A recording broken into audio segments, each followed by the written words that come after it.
they share in the burden of God. And it's quite unfortunate that a lot of pastors are not sharing in God's burden. They are bringing burden. Please, there are two types of people on earth.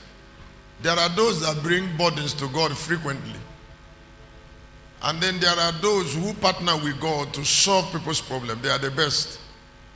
So find where you belong. Visionary effort persuades you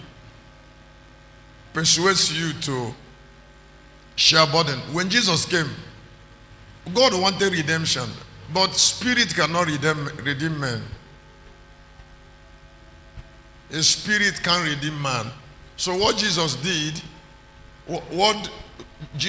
is to take the burden of redeeming man from God. That was God's burden. He shared it with God, or he did that work for God. That made him the best man that lives. All the people who are very good on earth, what they do to maintain relevant place in the sight of God is to discover what is worrying God and start solving it. I don't know whether somebody's hearing me. Discover what is. Apart from Jesus, Moses, he was in Egypt. God wanted Israel to come out of bondage, but God cannot accomplish emancipation. Moses said, I'm doing it. Moses got ready for it for 80 years and accomplished it. It was a divine project. Now, the Bible is a book that is made of people who accomplish all manner of projects. Now, let me ask you to listen. The beginning of boldness, genuine boldness is in God is relevance.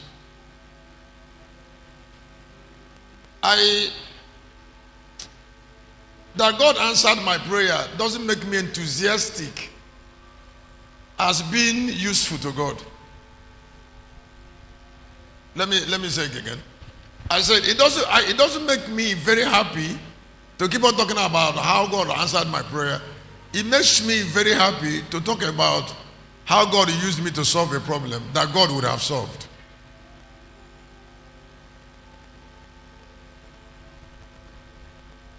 The people that do it don't get stranded. And they don't complain. They don't always complain because they are not in church to take from God. No, they are not in church to take from God. I don't know what I'm saying anything. I said they are not. No, they are not in church to say God has not blessed me. It's not why they are in church. Why they are in church is to say, Lord, what do you want me to do? And they hear me. If you say praise God, I will give you this gift. When God have a project and he is inviting you to take over that project, he has what he will use. All the money he will use. Everything he needs. So when you position to solve it, he starts running those things to you.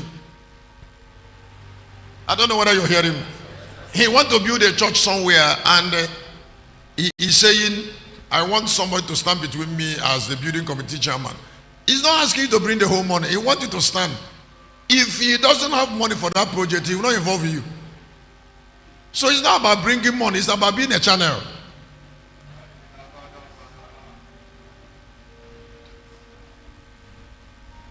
And they are the best people on earth. We call them go-between. I'm looking for an umpire. Somebody who will put his leg on me and put his leg on my project, and then I will go through him. Let me stop this way, in this way, telling you this. These people I'm talking about, they end their life in this. You don't entertain them with testimonies and all of that. They are channels. It's just like a young girl who got ready for marriage. And she has a value she wants to share with a man that she loves. She has a very rich value. She has done her own work. She's gotten PhD. She's working. She's trained the first 30 years of her life. She knows her value. She's not looking for a man to feed her.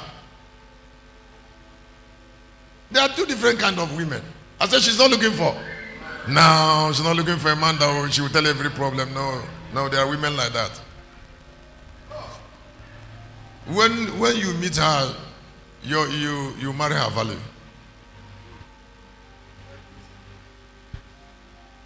She knows she will change you.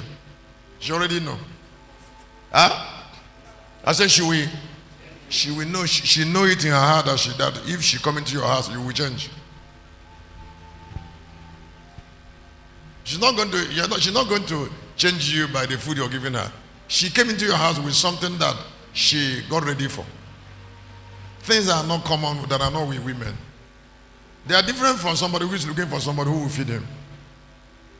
I don't know what I'm saying. Something. Huh? So when she comes, she starts using that value she has to solve problems that are there, that you kept there. That is what I mean. Now, when people are that way, they don't pray for blessing. So I said, let God's altar bless you. You can see that now. Let God's altar bless you. When people are that way, the altar will start blessing them. Now, please, if you say praise God, I will give you a gift. The major part of our life will never be controlled by prayer. It will be controlled by relevance. By your ability to take responsibility. By your ability to be useful. Now you don't beg an altar. You don't beg an altar that you are useful to bless you. Let me explain something to you. Let me explain. Please, if you say praise God, I will give you this gift.